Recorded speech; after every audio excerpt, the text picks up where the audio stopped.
Buenas tardes a todos y todas.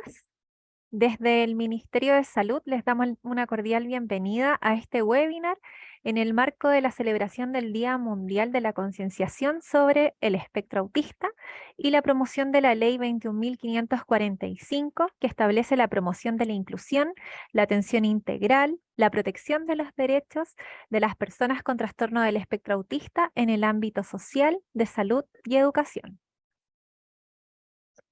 Esta jornada es organizada por el equipo de TEA del Ministerio de Salud, compuesta por los referentes de la División de Prevención y Control de Enfermedades, de la División de Atención Primaria y la División de Gestión de Red Asistencial con el apoyo de Hospital Digital. Saludamos a profesionales del Ministerio de Salud, referentes de las Ceremis y servicios de salud, equipos de salud del sector público y privado, agrupaciones de personas en el espectro autista, sus familias y comunidad. Antes de comenzar, queremos contarles que en el chat van a encontrar un link para que vayan registrando su asistencia y contarles además que al final de las presentaciones tendremos una mesa redonda para responder las preguntas que vayan dejando en el chat.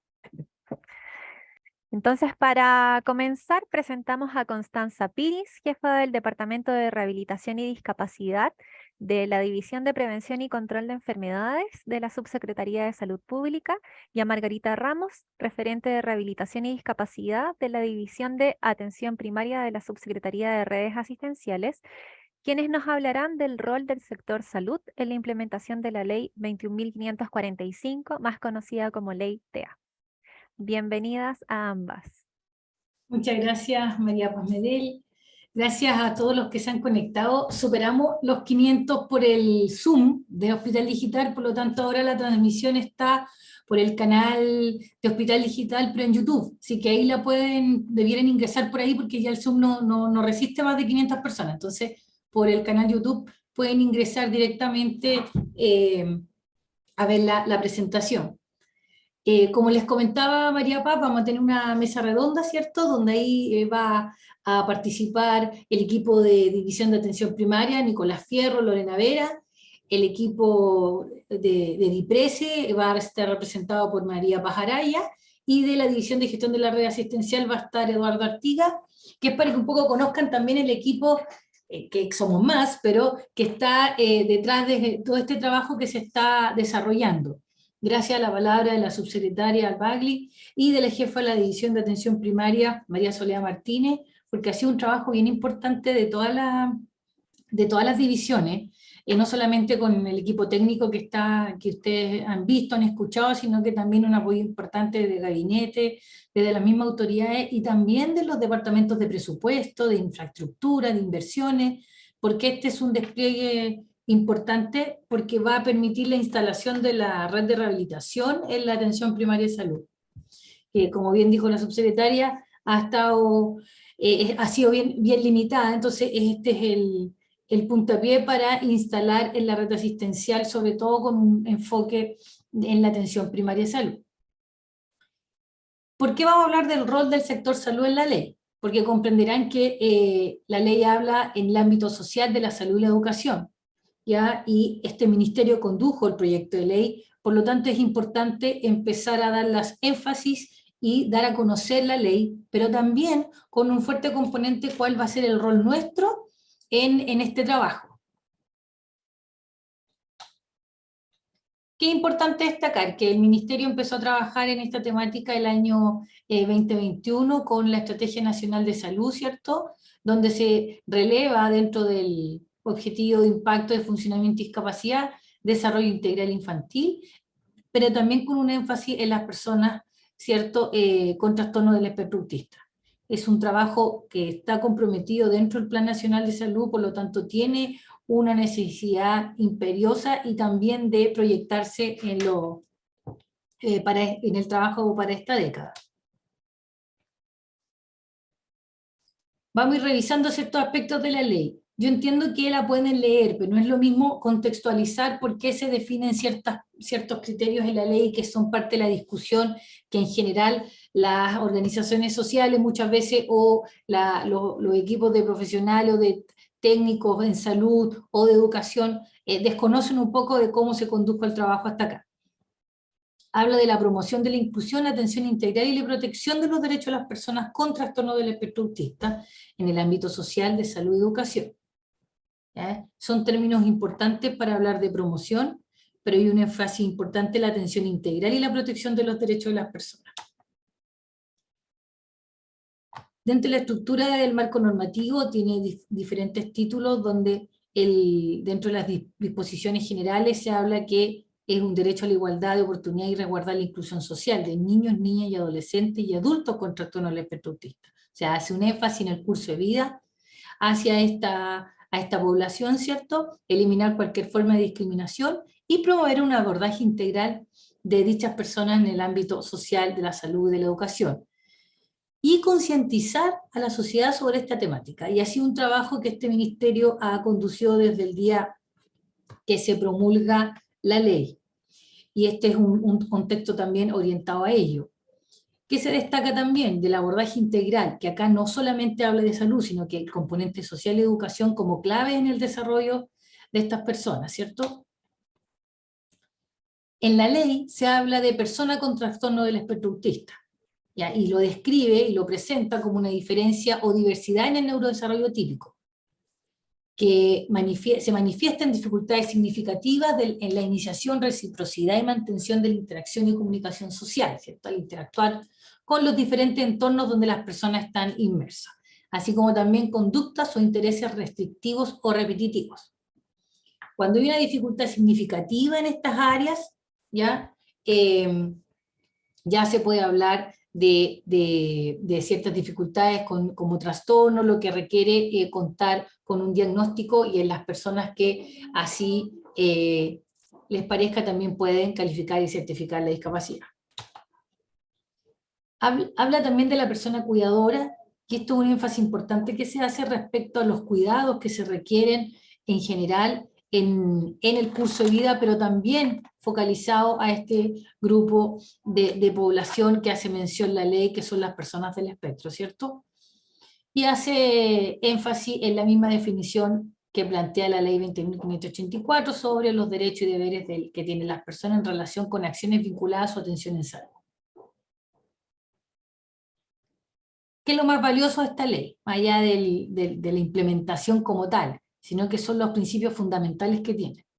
Y no solamente porque está focalizado en TEA, sino porque lo que esperamos de una salud inclusiva y de un país inclusivo es que se respeten al menos ciertos principios claves como el trato digno, la autonomía progresiva, la perspectiva de género. Por algo se habla de persona cuidadora también, porque sabemos que más del 90% de las cuidadoras son mujeres, mujer, mamá, tía, abuela, hermana, etc. Un componente importante es la intersectorialidad, cuando hablamos de abordaje integral. Eso no es un término solamente como intervención sanitaria, sino que también un rol de otros sectores del Estado. Participación y diálogo social. La participación de las organizaciones sociales en la discusión de este proyecto de ley fue fundamental. Desde el inicio de la propuesta de proyecto de ley al trabajo que hizo el Ministerio de Salud con las organizaciones sociales, con el Parlamento, con expertos, permitió tener el documento normativo que tenemos ahora respondiendo a estos principios, y así como el proceso de implementación que va a presentar Margarita prontamente, describe y muestra y plasma estos principios en su desarrollo. La neurodiversidad como principio clave desde que somos todos neurodiversos, y eso tiene que ver con el respeto a las diferencias y a las diversidades. Clave la detección temprana, no llegar tarde, ser oportunos, mientras más precoz, mejor es los resultados, no solamente en salud, sino que también en temas de inclusión, y el seguimiento continuo desde el acompañamiento a las familias y acompañamiento a estas personas.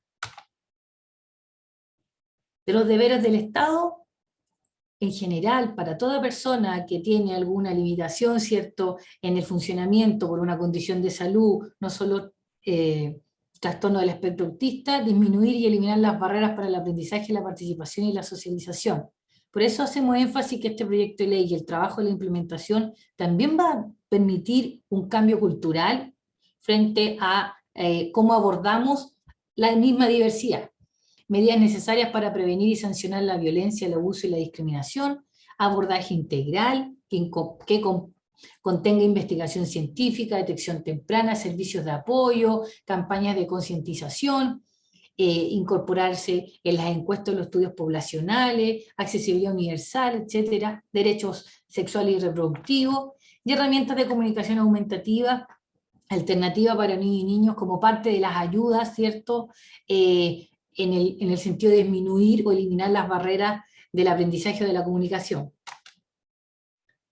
De la atención en salud propiamente tal, que esperamos que esta sea pertinente, que responda a las necesidades de las personas con TEA, respetando también la propia neurodiversidad que tiene este grupo, y desde una perspectiva de derecho humano y la normativa vigente. Por eso que hablamos también de la ley 20.584, que es derecho en salud para las personas, hacemos énfasis también en la ley 20.422, que es de protección de los derechos de las personas con discapacidad, etcétera, la protección de los derechos de los niños y niñas. Hablamos de tamizaje o detección de señales de alerta dentro de las prestaciones de salud. Eso es clave cuando hablamos de detectar y de hacer una detección precoz. Protocolo de derivación desde los establecimientos educacionales frente a sospecha de TEA, y ahí hay un trabajo intersectorial importante que tiene las fortalezas principalmente en el territorio, y desde el nivel central poder ir definiendo cuáles y cómo van a ser estos protocolos, pero permitiendo también que los niños y niñas que son detectados en la escuela tengan una fluidez importante, ¿cierto?, para poder ser diagnosticado en la red de salud. Diagnóstico temprano, oportuno, interdisciplinario, sin discriminación por edad y desde una perspectiva intersectorial. ¿Ya? El diagnóstico temprano, oportuno, interdisciplinario tiene que ser a través de un equipo. No es solamente el médico o la médica, tiene que haber un equipo interdisciplinario apoyando en el proceso y acompañando también a las familias y respondiendo a las necesidades también de la persona que está siendo evaluada en ese minuto. Atenciones de salud específicas de acuerdo a las necesidades de manera oportuna, interdisciplinaria y durante todo el curso de vida. No solamente de la atención propia, ya de las necesidades de las personas con trastorno del espectro autista, sino que respondiendo a otras atenciones de salud específicas como salud bucal, como en caso de cirugía, en temas de salud sexual y reproductiva, por ejemplo, que más allá de las necesidades propias del trastorno, sino que también con las necesidades que toda persona requiere en la atención en salud. Atención de urgencia, por ejemplo. Para las personas que están en proceso de confirmación diagnóstica, también tener un debido diagnóstico, ¿ya?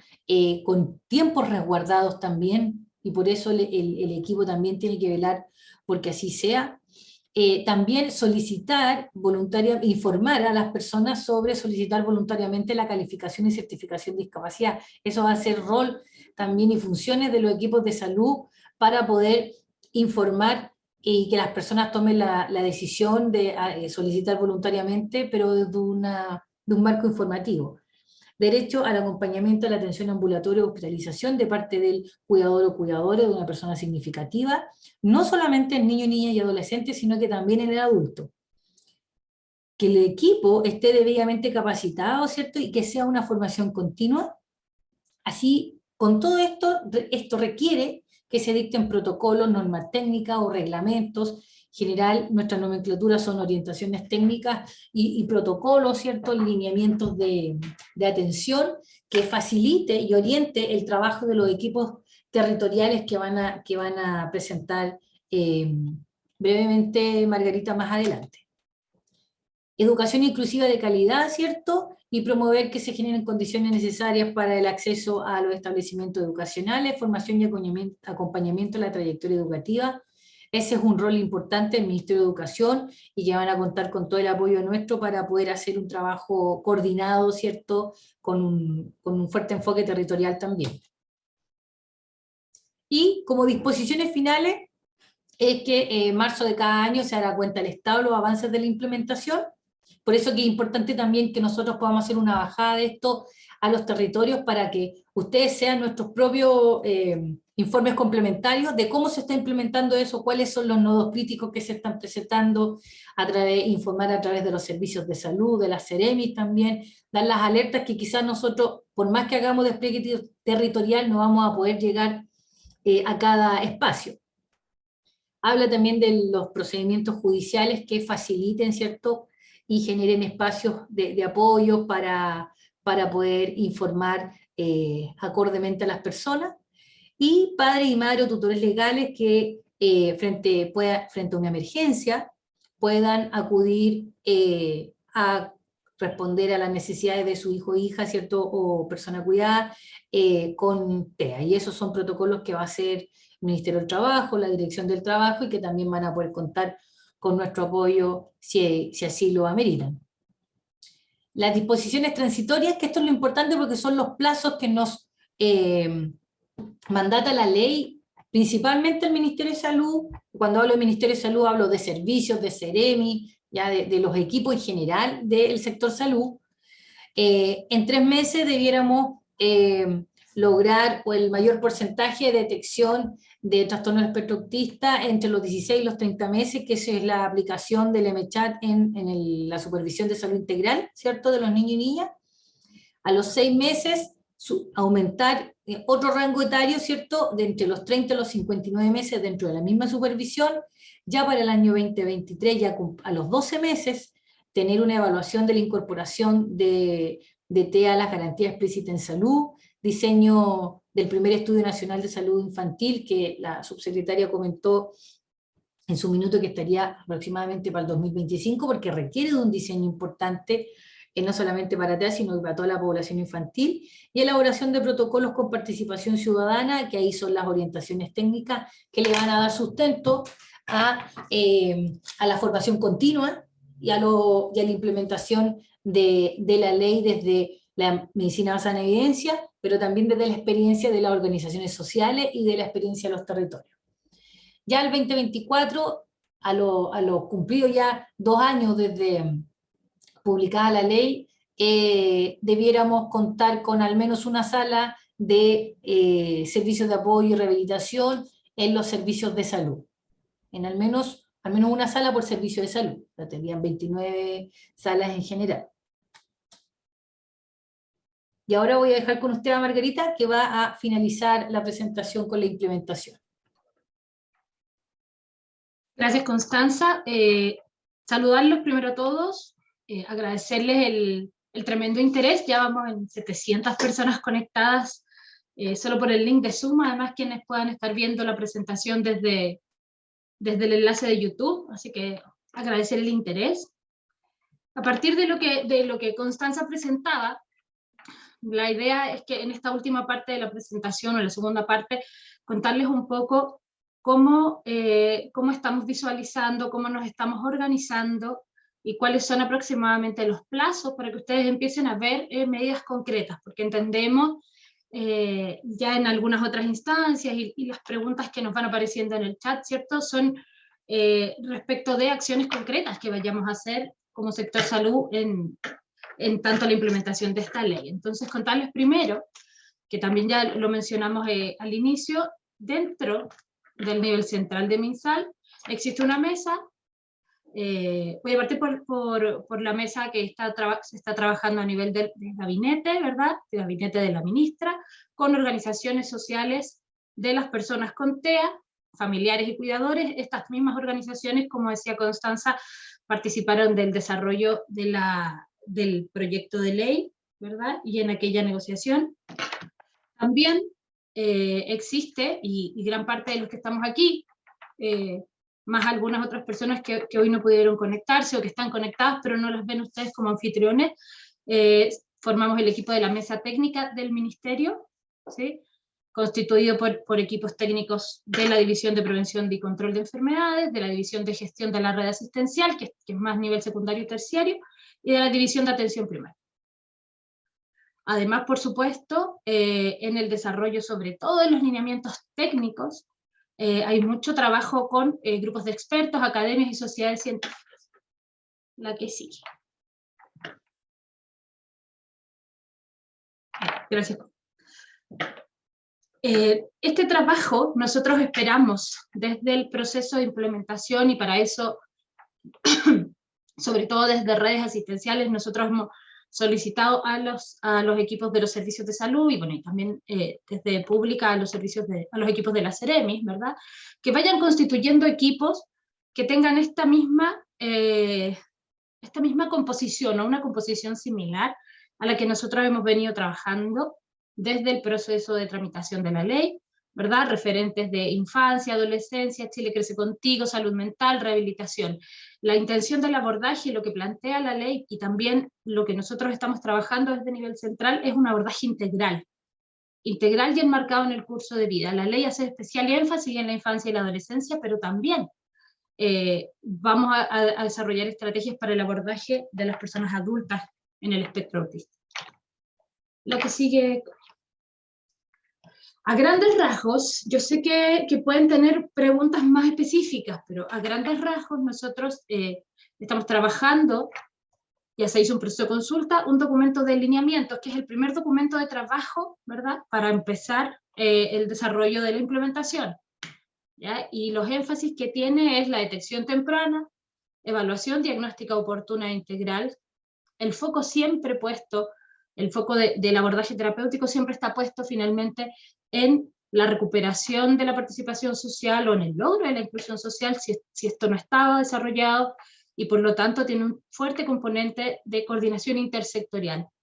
Por eso es que el grueso de las acciones que estamos trabajando y que vamos a desarrollar se van a hacer en atención primaria, ¿no?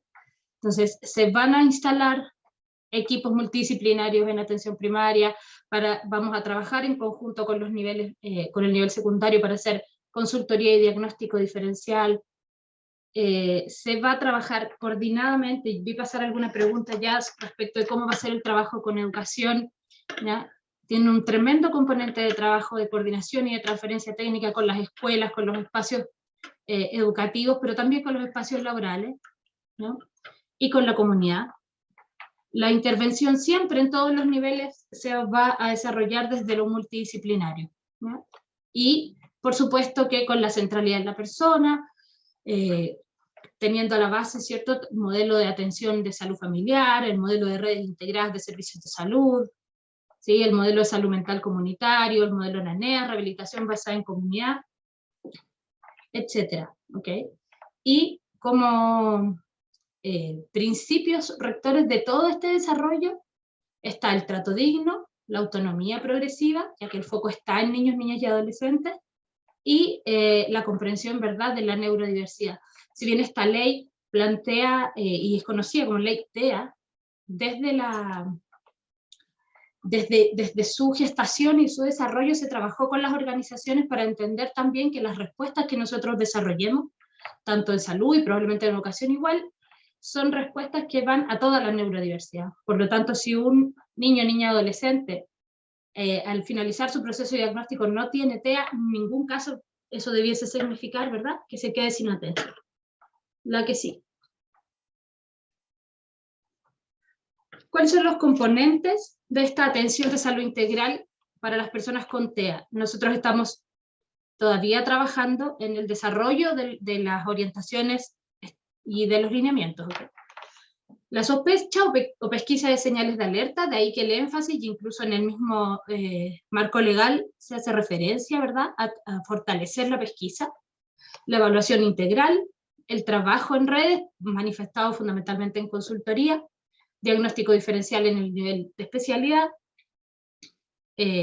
los abordajes, ¿va cierto?, una definición de acuerdo, la definición de los niveles de atención o de los niveles de complejidad de los requerimientos basado en las necesidades de las personas, el foco en la inclusión social y la coordinación intersectorial, y la formación continua de los equipos, ¿ya? Eso es fundamental. Esta es una estrategia nueva, o fundamentalmente buena parte de lo que vamos a instalar es una oferta nueva, ¿ya? Por lo tanto, implica una formación fuerte al principio, pero también formación continua, no solo en los años que dure el proceso de implementación. La que sigue.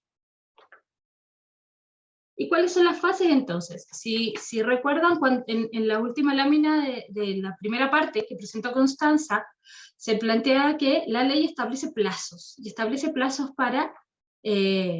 sobre todo para instalar, ¿verdad?, el refuerzo en los equipos, la estrategia de apoyos y rehabilitación para niños, niñas y adolescentes en atención primaria, y ese plazo es que a los 24 meses de promulgada la ley, que eso ocurrió en marzo de este año, el 2 de marzo, nosotros tengamos instalada una oferta de 29 al menos, quiero que eso también lo tengan claro, o sea, al menos 29 salas, una por servicio, de apoyos, salas o centros de apoyo al desarrollo y rehabilitación para niños, niñas y adolescentes.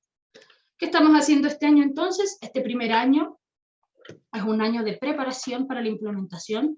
Se está trabajando en el desarrollo de las orientaciones técnicas, de los lineamientos, se está fortaleciendo la prestación de detección a través de la supervisión de salud de niños, niñas y adolescentes, etc.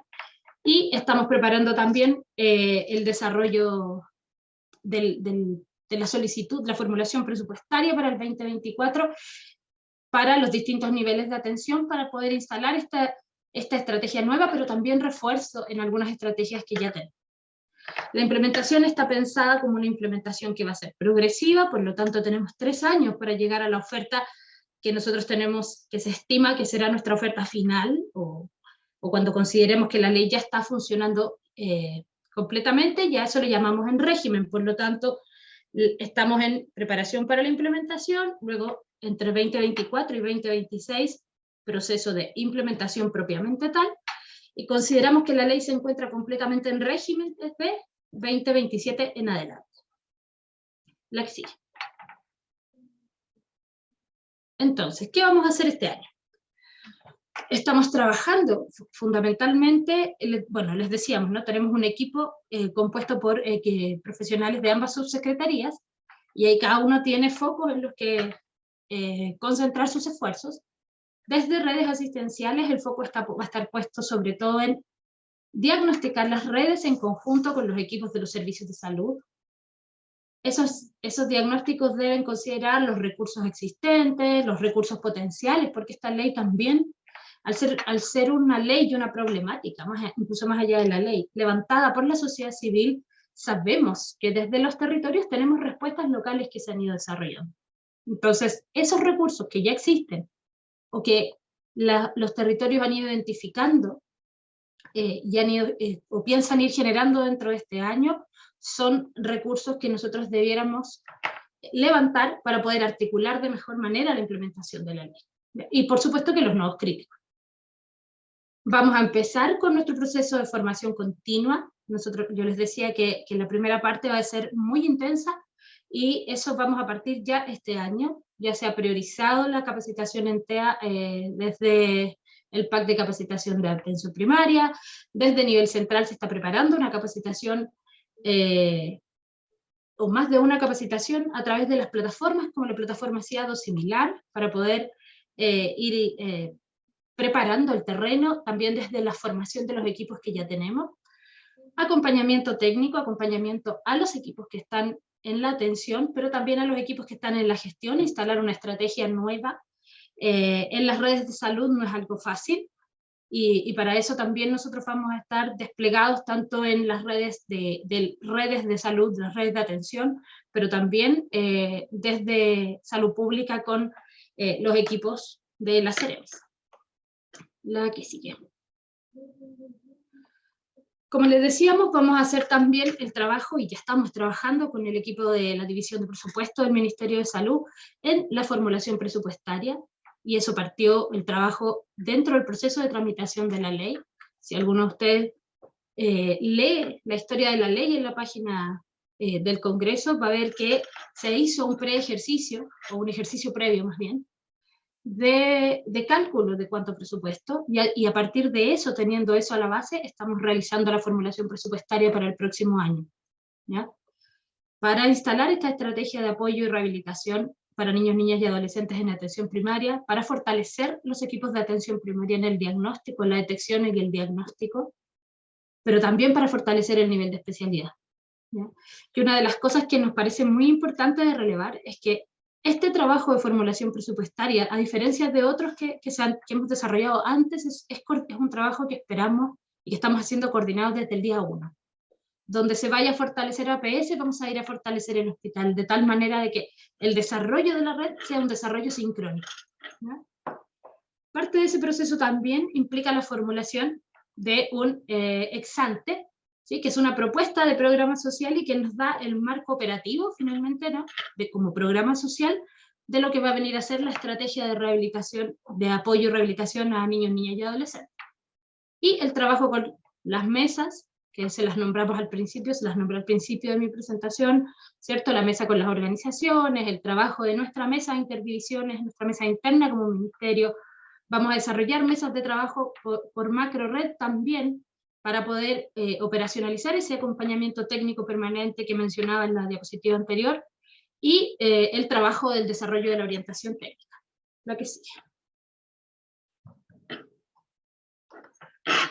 ¿Qué va a pasar en los 3 años, 24, 25 y 26, que van a ser los años de implementación propiamente tal? Previo a eso, vamos a partir teniendo definidos los criterios para seleccionar las comunas, ¿sí? Como les decía, la ley nos establece un piso, pero no un techo, y nosotros queremos partir y implementar muchas más salas que solo las primeras que se comprometieron en el transitorio. Entonces, para eso hay que definir criterios para seleccionar las comunas, y ese trabajo también se viene realizando desde antes. El acompañamiento técnico, nuevamente, a los equipos, tanto de gestión como los equipos clínicos, ¿no? Con enfoque en el curso de vida, pero también de aquellas líneas transversales que están vinculadas a esto, como infancia, adolescencia, Chile crece, rehabilitación y salud mental.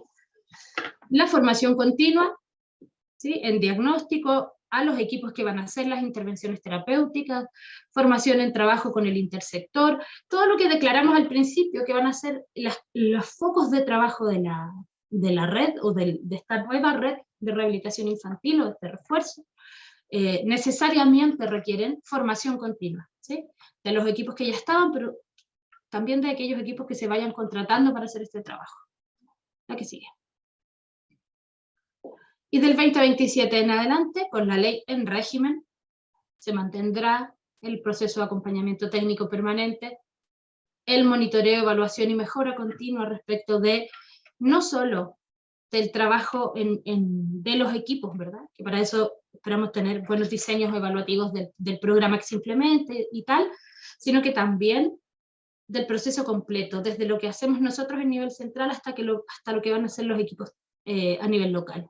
Ya que, como mencionaba Constanza, esta ley incluye un proceso de rendición anual de cuentas de parte de los 3 ministerios involucrados al Congreso Nacional. Y por supuesto, formación continua de los equipos nuevos y de los equipos antiguos y de los equipos que se vayan renovando. Sabemos que en atención primaria en algunos estamentos tenemos alta rotación, y para eso tenemos que tener diseñados procesos de formación continua que no nos vayan dejando baches o brechas en la atención. La que sigue, no sé si tenemos otra. Muchas gracias. Yo sé que los chiquillos han ido anotando las preguntas, y vamos a dejar ahora el proceso de la mesa redonda.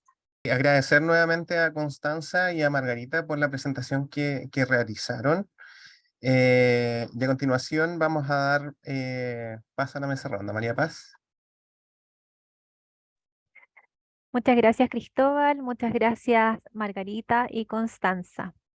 A continuación le damos la bienvenida a esta mesa redonda a María Paz Araya, referente de la Subsecretaría de Salud Pública, a Lorena Vera, Nicolás Fierro y Eduardo Artiga, referentes de la Subsecretaría de Redes Asistenciales, que nos acompañarán en esta mesa redonda.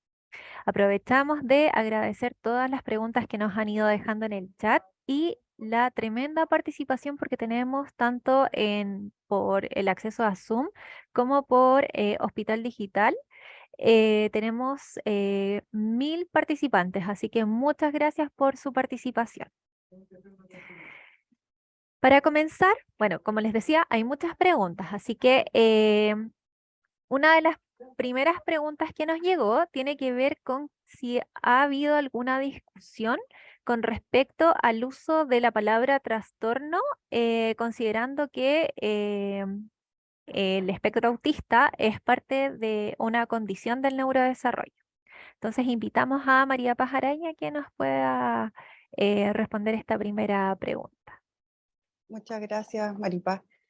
Sí, efectivamente hubo una importante discusión parlamentaria y donde participaban personas incluso también, o escuchando también la voz de las agrupaciones de expertos de los parlamentarios y también de manera importante con la ministra de Salud y con los equipos de salud de educación, en la cual se definió que el término trastorno del espectro autista nos permite, entre otras cosas, hacer comparaciones internacionales, poder evaluar su prevalencia, que es algo muy importante para las agrupaciones, para las personas, de manera que podamos hacer y mejorar las políticas públicas que existan en relación al trastorno del espectro autista.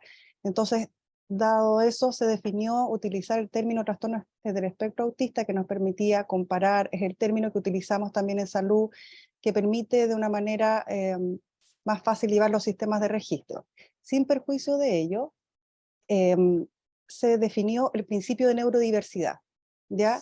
Y ello nos permite también entender el espectro que existe dentro de la condición del espectro autista, como muchos de ustedes quisieran llamarlo, y también sin perjuicio de que nosotros lo utilicemos trastorno de una manera que nos permita hacer la continuidad de los registros, por ejemplo, si en el trato, en el trabajo que se desarrolla con las personas día a día, en los colegios, en los centros de salud, es importante la consideración de cómo la persona quiere que se le llame, ¿sí? Y que hablemos de la persona en el espectro autista, de condición del espectro autista, hay algunos incluso que han utilizado el término Asperger o autismo. Entonces el interés y la consideración de la persona y de sus familiares es sin duda fundamental en el trato.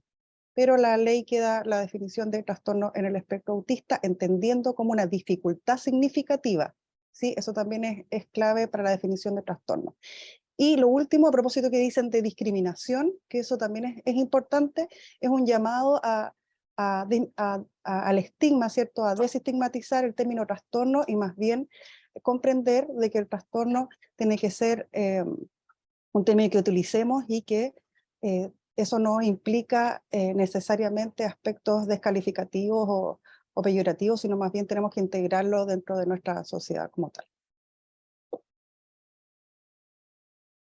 Muchas gracias, María Paz. Para continuar con la siguiente pregunta, a nuestros colegas de la Subsecretaría de Redes Asistenciales nos hacen la pregunta de si la derivación de los centros educacionales será desde qué nivel de salud, a qué nivel de salud irán esas derivaciones.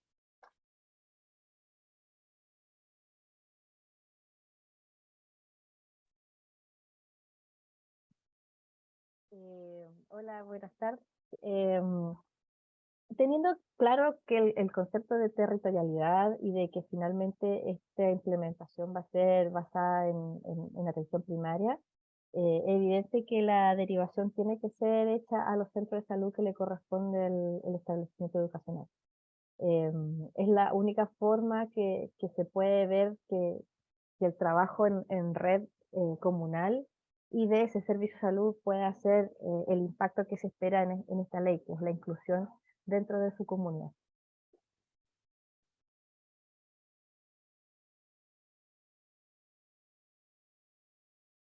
Muchas gracias, Lorena, por esa respuesta.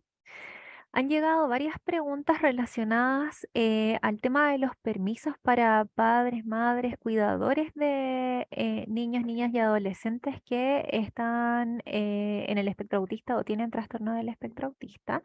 Si es que se requiere algún formulario especial, si es que cómo se va a hacer con el tema de la autorización. Si es que en el caso de que exista algún accidente de trayecto, si es que se va a considerar parte de los accidentes laborales. Más que nada es como enfocado hacia qué va a pasar con el tema de los permisos. Dejamos la palabra abierta para que alguien de la mesa pueda responder, entendiendo que Sí. estamos hablando de la implementación desde el área de salud, pero María Paz, Sí.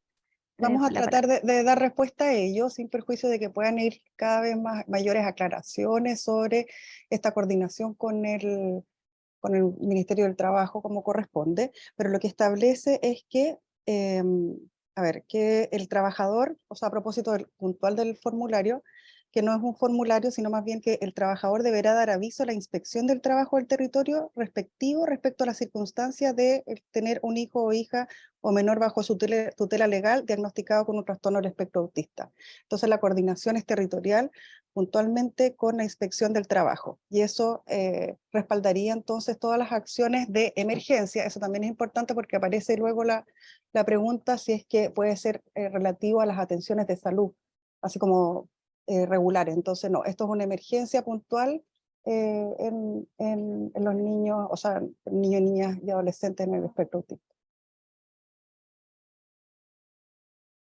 Gracias, María Paz, por la respuesta.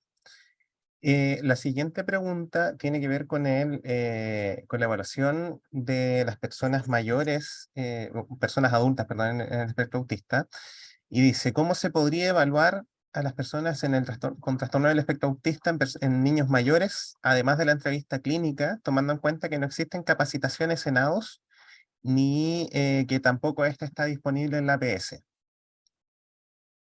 Estamos Ahí, abiertos para... ahí no sé si es que la pregunta era en relación al MChat y los niños que existen más pequeños, o sí, hay como una confusión entre el MChat y el ADOS, ¿no? El MChat es un instrumento de detección, ¿ya?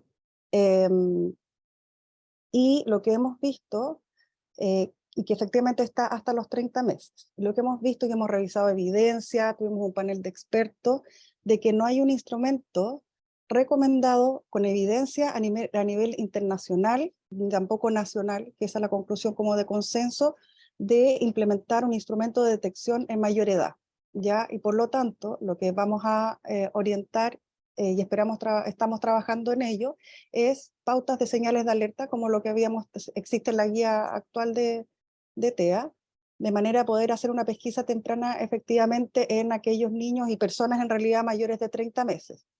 Y en relación a lados, responder de que también hemos revisado evidencia, hemos trabajado con expertos, hemos trabajado con diferentes grupos, ahí hemos estado bien asesorados, de manera que sea lo más consensuado posible, no sea como algo arbitrariamente impuesto, es de que el diagnóstico es clínico, ¿ya?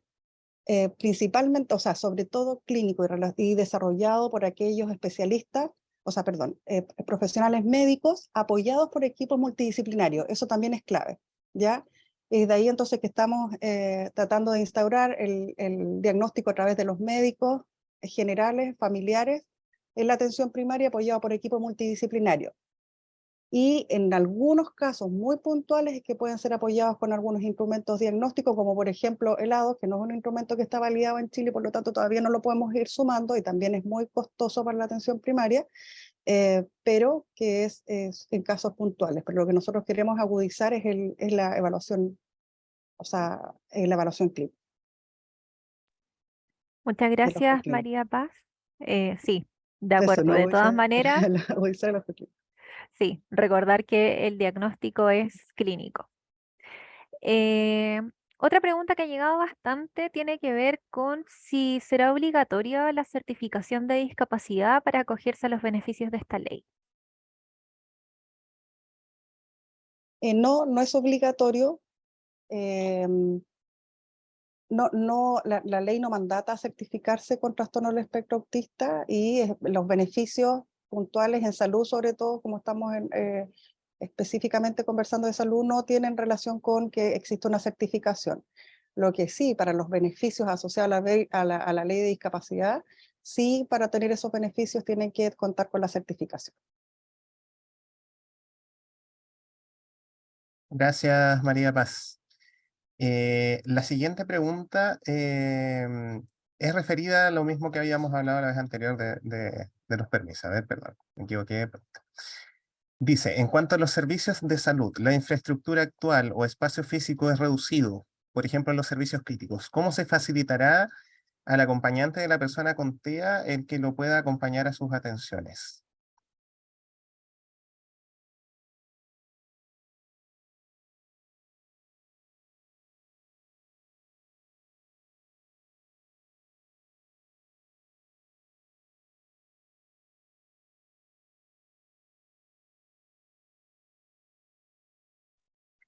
Invitamos a los referentes. Sí, Eso, sí, Lorena. gracias.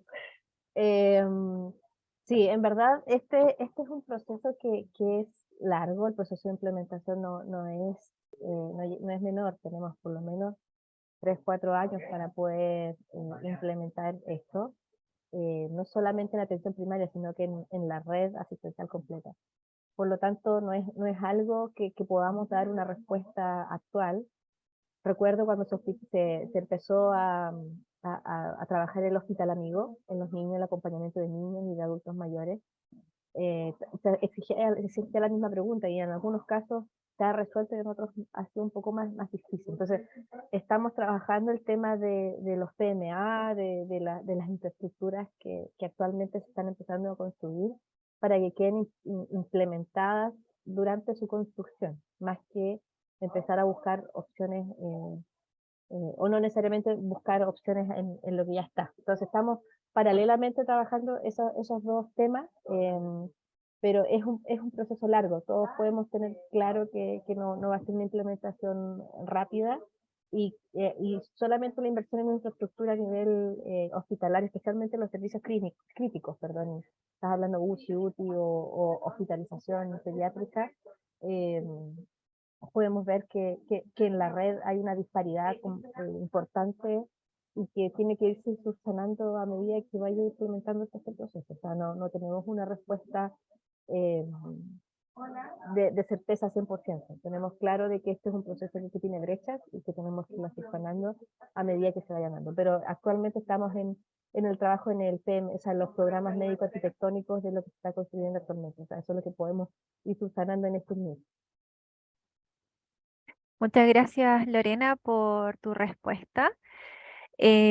Bueno, como les comentábamos, tenemos muchas preguntas y en honor al tiempo vamos a ir cerrando con la última pregunta.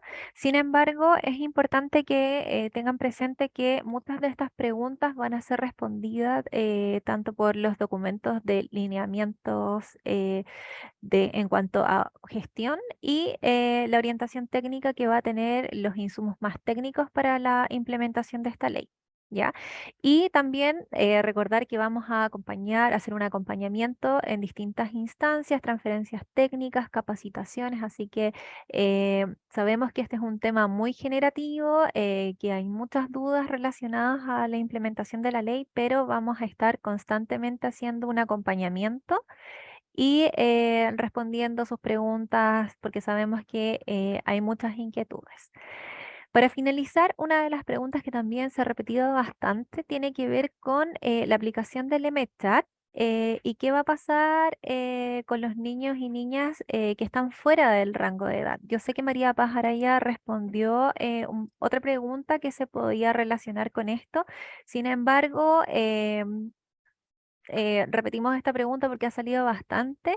¿Y qué va a pasar con el tema de las capacitaciones?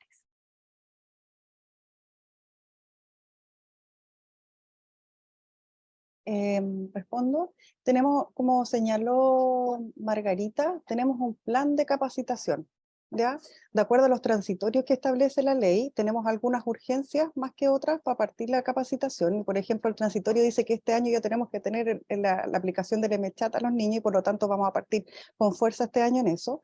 Pero la detección en niños mayores va a ser incorporada dentro de esta misma capacitación del MChat, porque no es solamente la aplicación del instrumento, que eso yo creo que es clave. Queremos formar en detectar a tiempo, independiente del instrumento que se utilice, ¿ya? Así que se va a incorporar la capacitación, en la capacitación la detección en niños mayores también, y eso va a ser lo principal que se realice durante este año. Y sumado a eso también se están haciendo las orientaciones técnicas que debieran estar listas a finales de año y eso va a ayudar también a los equipos en la intervención y también en el diagnóstico oportuno. Muchas gracias María Paz, Lorena, Nicolás, Eduardo por su María Paz, participación. ¿Sí? puedo decir una cosa que he visto que se ha repetido muchas veces en la aplicación del MChat y como efectivamente la implementación de la ley como que le genera más premura al MChat. Me gustaría aclarar eso, porque ha aparecido por lo menos 5 o 6 veces la misma pregunta en relación a quién aplica el MChat. El MChat se aplica de acuerdo a la norma técnica de infancia en la supervisión de atención o de controles de salud infantil integral. En este caso sería enfermero médico, y la segunda parte, en el caso de que no se pueda realizar en el control de salud, se puede realizar como prestación aparte por médico, enfermera o incluso psicólogo, pero que estén capacitados en MChat. Esa es un poco la clave finalmente de este proceso de implementación. De todas maneras, por infancia vamos a tratar de hacer webinars, etcétera, para poder seguir difundiendo la información del MChat, que yo creo que viendo el tema de implementación y del proceso que vienen en los meses que continúan, que puede generar un poco más de ansiedad o angustia, pero efectivamente la norma técnica que salió publicada el 2021 aparece cuáles son las normas de implementación de este test. Muchas gracias. Muchas gracias entonces, Lorena, por esa aclaración. Y contarles que la grabación de este webinar quedará en la plataforma de Hospital Digital de YouTube, y también le haremos llegar el link correspondiente a los referentes de infancia, de adolescencia, de salud mental y de rehabilitación, para que puedan difundir con sus equipos. María Paz, ¿Sí? me permite un segundo, porque Por supuesto, efectivamente Eduardo. quizá entendemos que el tiempo acotado, ¿cierto? Y las preguntas han sido variadas, y agradecemos a las colegas que han ido respondiendo ahí cada una de ellas. Solo he leído por ahí hartas preguntas con respecto a la continuidad de cuidado, ¿cierto? Y al rol de la especialidad en todo este proceso, ¿cierto?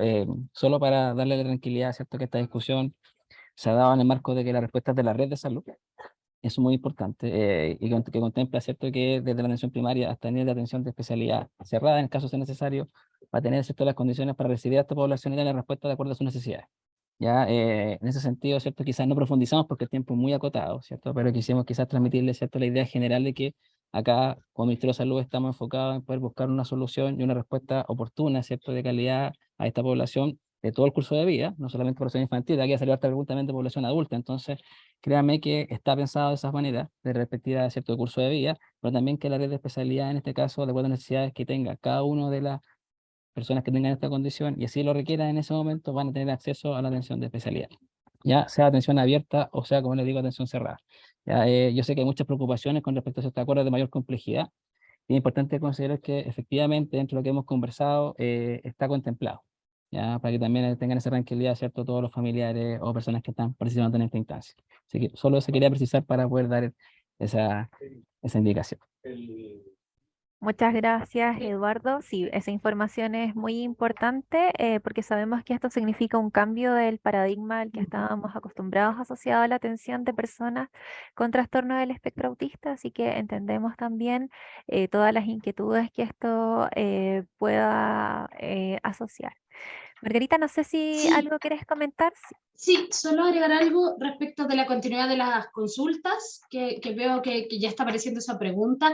Como les mencionaba, nosotros como equipo MinSal vamos a estar apoyando a los equipos de los servicios de salud y de la Seremi. Por lo tanto, si ustedes son de un CESFAM, de un hospital, tienen sus referentes de infancia, adolescencia, rehabilitación, salud mental, a través de los cuales se pueden contactar con los referentes de sus servicios de salud, con quienes nosotros vamos a ir generando mesas y trabajo continuo. Por lo tanto, a través de ese mismo curso con el que consultan sobre otras estrategias, pueden consultar también, ¿ya? Gracias, Margarita. Para finalizar, y recordando que estamos celebrando el Día Mundial de la Concienciación sobre el autismo, queremos mostrarles un video que han desarrollado desde comunicaciones del Ministerio de Salud, que ustedes también pueden compartir en redes sociales, y que refleja el espíritu de lo que estamos realizando, del trabajo que hay detrás de esta ley. En Chile, aproximadamente 2 de cada 100 personas tienen un trastorno del espectro autista. Niños, niñas o adultos con los que quizás has convivido a lo largo de tu vida. El TEA acompaña a las personas durante toda su vida y Ay, En muchos casos, ellos necesitan ser acompañados por otros también. Cada persona con TEA es única y lo experimenta de manera diferente. Pero hay muchas cosas en común. Su percepción del mundo es distinta, siendo para ellos difícil comunicarse o interactuar con las personas. No interpretan los estímulos de la misma manera, son más sensibles a lo que pasa a su alrededor. Suelen tener intereses intensos en ciertas cosas. Por eso algunas logran un talento importante en áreas específicas. Prefieren las rutinas. No les gustan las sorpresas o los cambios inesperados. Puede que su andar por el mundo no encaje con lo establecido. En mayor o menor grado, tienen dificultades para comprender a los demás y algunas veces no pueden comunicarse a través del habla, mientras que otras tienen muy buenas habilidades lingüísticas. Sentirse parte y participar en su comunidad puede ser un gran desafío. De nosotros depende disminuir las barreras para que su mirada del mundo sea menos inquietante. Podemos empatizar estando atentos a sus necesidades, comunicándonos de manera directa, propiciando ambientes sin sobrecarga de estímulo. Y al interactuar con ellos, anticipa lo que va a ocurrir. Eliminemos las barreras y contribuyamos a la inclusión. Gobierno de Chile, presentes por un mejor futuro. Con este video entonces damos cierre a esta tremenda jornada.